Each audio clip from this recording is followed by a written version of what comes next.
Hi guys, Andy here from Car Key Solutions. Today I'm going to show you how to do a battery change on a Kia Hyundai proximity key.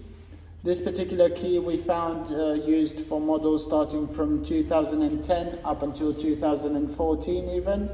So in order to change the battery on this particular key, you have to remove the emergency blade by the push of the button. So you have this small button here which releases the blade. Once the blade is out, you have a small gap in here where you can use a flathead screwdriver and open the case basically and get to the battery. So once the case is opened, leave on the side, and then you have the battery on the back here. In our case, it's a CR2032 battery.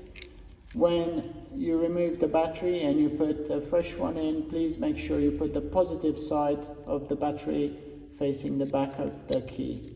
Okay, slide it back in, put the case back together, and it clips into position.